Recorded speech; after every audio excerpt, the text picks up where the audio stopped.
Okay, Kristi, here we are Here we are. after all these months. Yep.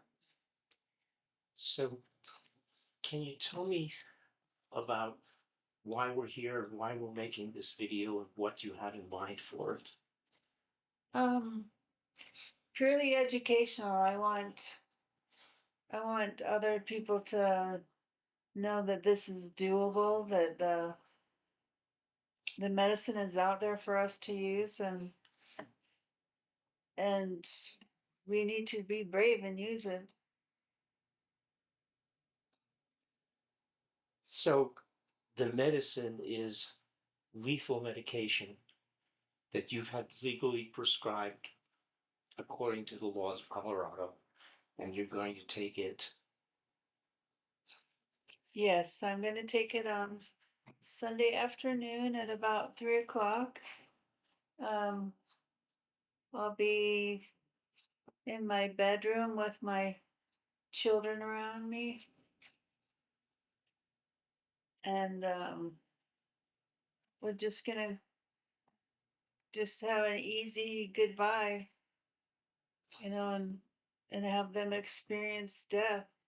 Say that anytime you feel tired or you want to stop, let me know, okay? And we'll stop. Okay. We can take a break or we can just stop. Okay.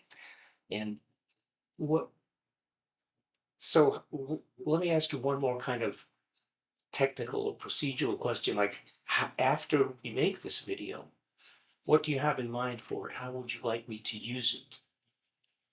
I would like you to use it at events, any kind of public events where my perspective might help enlighten people as far as this process goes. Um,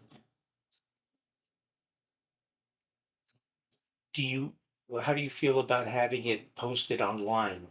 Because once it's out there, it's out there. You can't take it down. Yeah. I'm fine with it being posted online. I feel like the more access there is to this information, the more people will consider using the legislation, consider using the made drugs. Do you want to start or do you want me to just ask you questions? Well, just to give some background, I was diagnosed with stage 4 kidney cancer about 2.5 years ago, and it was full on stage 4. I've been sick for a few years and trying to find a solution to what was ailing me. And unfortunately, with kidney cancer, there's no markers. You just get diagnosed with it. And most of the time, it's people in their 60s and it's stage 4. So, right off the bat, I was looking at death, you know, while drugs were prolonging my life. They were certainly not prolonging my quality of life. And that was more my concern of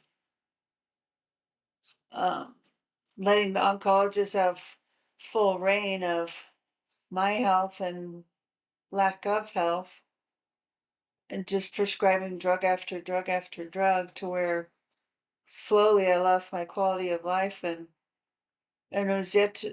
am yet to regain it. So earlier this week I picked a date and time to go ahead and use the made drugs and end my life to where I won't have to suffer a stroke. I won't have to suffer seizures, that I can end it on my terms, knowing that they have the choice. So just having the choice was really important. Yeah, very important. What made you choose this particular way to end your life? Well, for sure, the legality of it. Um, with suicide rampant in our valley, I didn't want anybody to have an idea that I just decided to end my life because it was tough. I wanted to end my life because it was the humane thing to do, just like we would do with a pet, any other animal that was suffering, and knowing that suffering was coming my way. That's why I chose this method, because it's legal and available. And how long have you lived since your diagnosis? It's been July of 20 was my diagnosis. So a little over 2 years, few months. Yeah, and that week I had quit my job, started full time in my own business, sold my house, moved in with a friend here, and just thought the sky was the limit. And all of a sudden, within 3 days, it was discovered that I had brain metastasis. And so, out of all of the scenarios with kidney cancer, that's the least survivable. Did you know right away that you would be taking your own life? No, I had not even thought of it. Um, I was forever the optimist. I bought into the oncology myth that they can cure my cancer, even though I was told that they wouldn't be able to. That with the right drugs and the right interventions, that I could continue to live. And I kind of dodged it for a while, but it caught up with me. And now I've got multiple brain mets that are just out of control. How do you feel physically? I mean, obviously weak and tired. Are there symptoms besides that? Yeah, I'm starting to lose vocabulary. Um, my writing has can revert to childhood like writing, to where I can't even spell. I've lost my balance, and a lot of side effects linger from the drugs.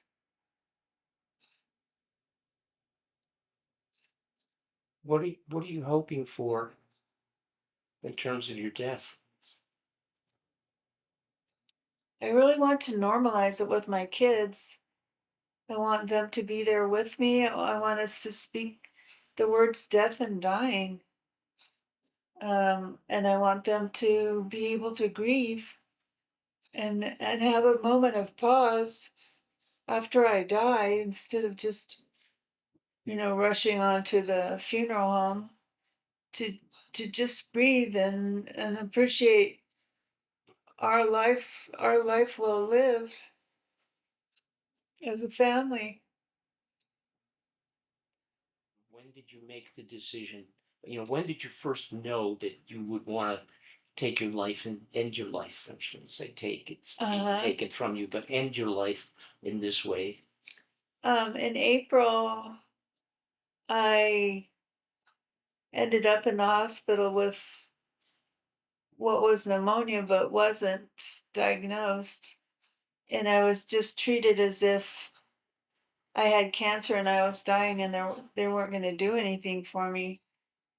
And it was such a helpless feeling to not have a choice, to want to die, to be miserable, to not be cared for.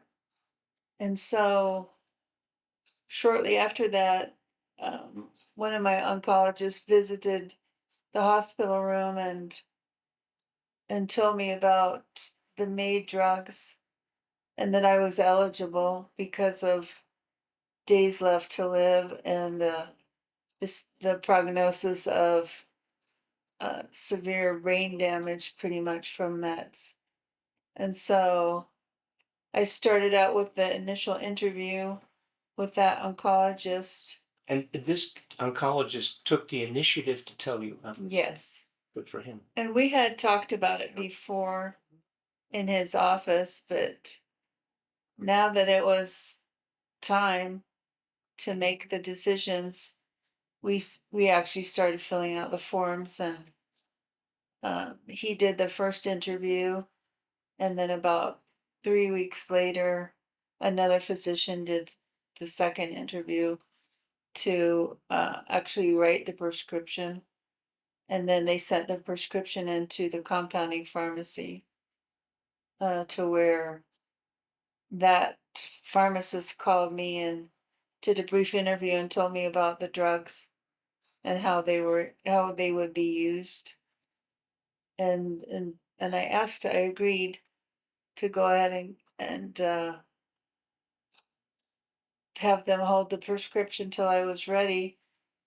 Um, and I didn't feel like I was gonna die after that.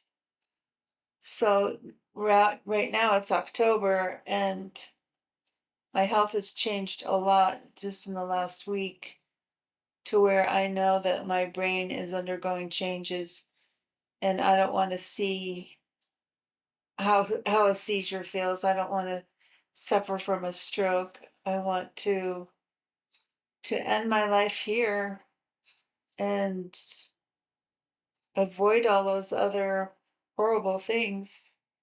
They're just waiting around the corner for me, it seems like. Wow.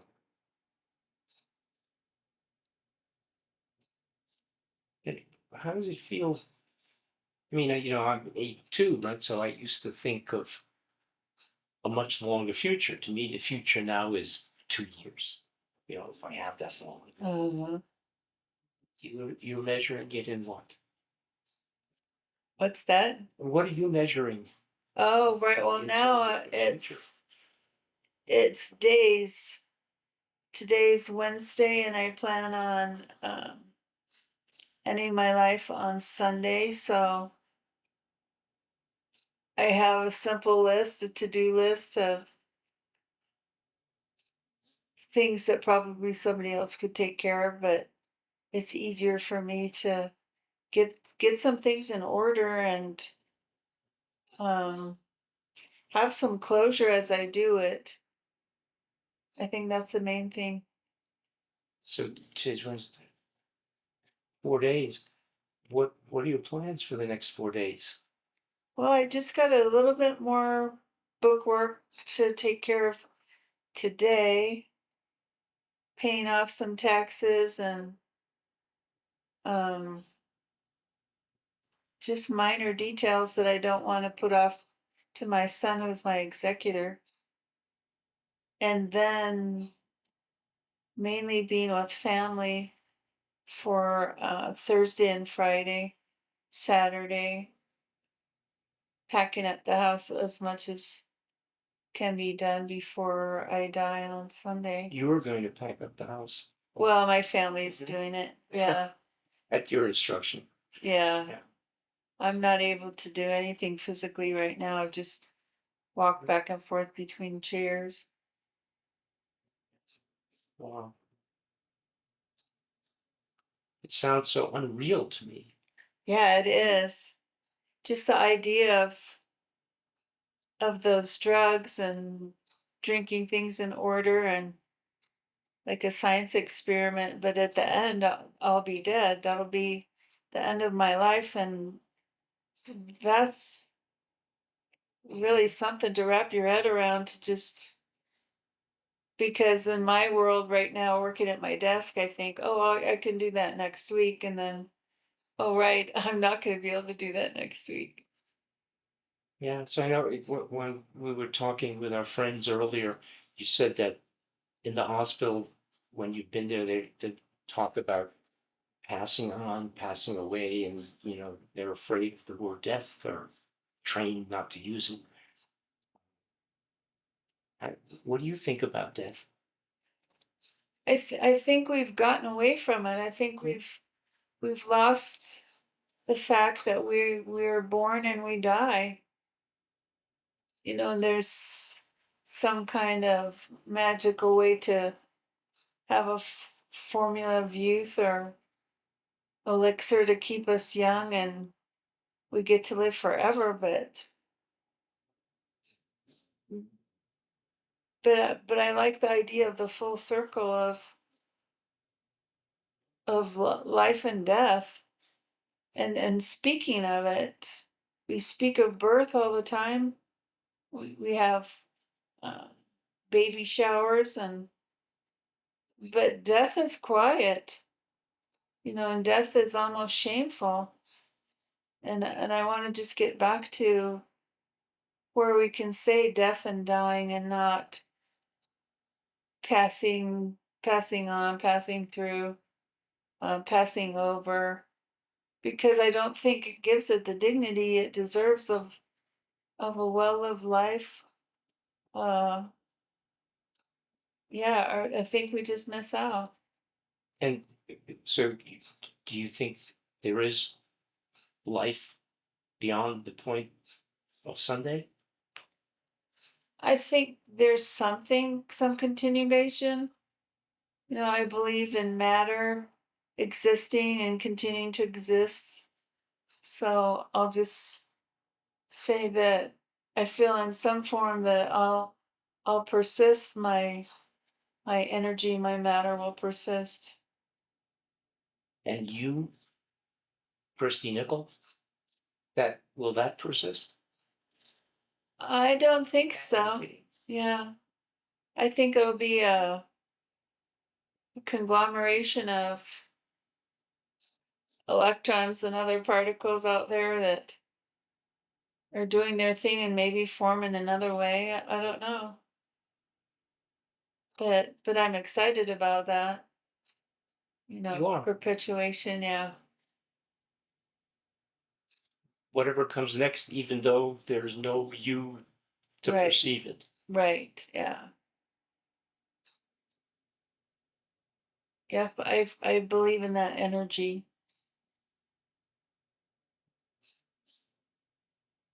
Mhm. So I don't want to end this conversation because I don't want you to die, but um, you're going to. Yes, I am. I'm gonna die on Sunday, and I've picked that, and I'm comfortable with it because I know the alternative is gonna be something that is not a quality of life for me.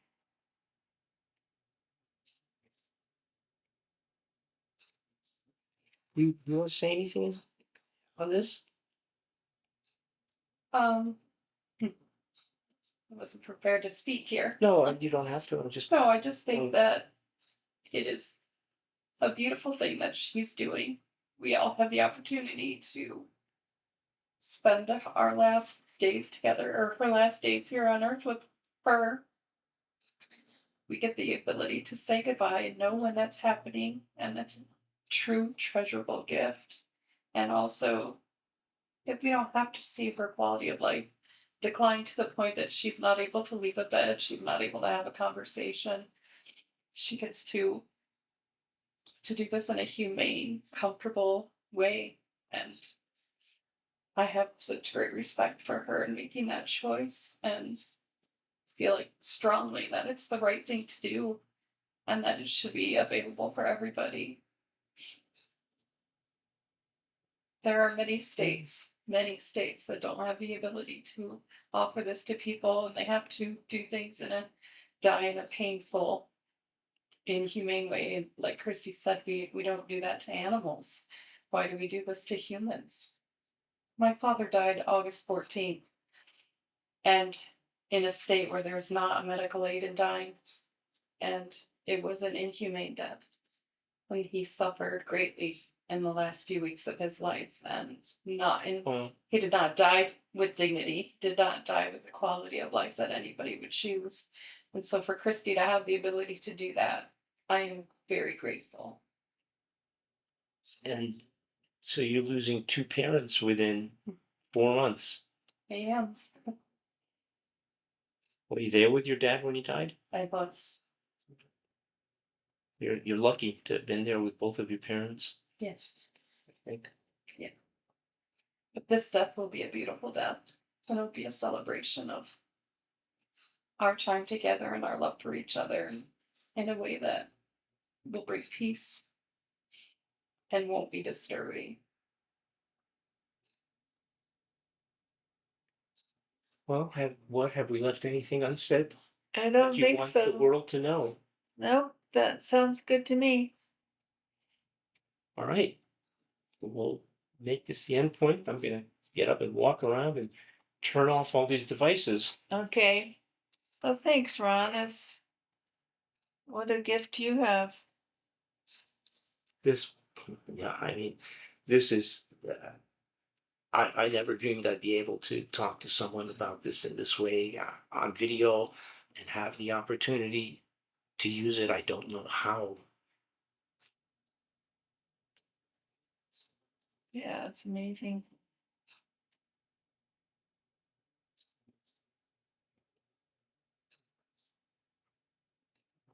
That's a wrap.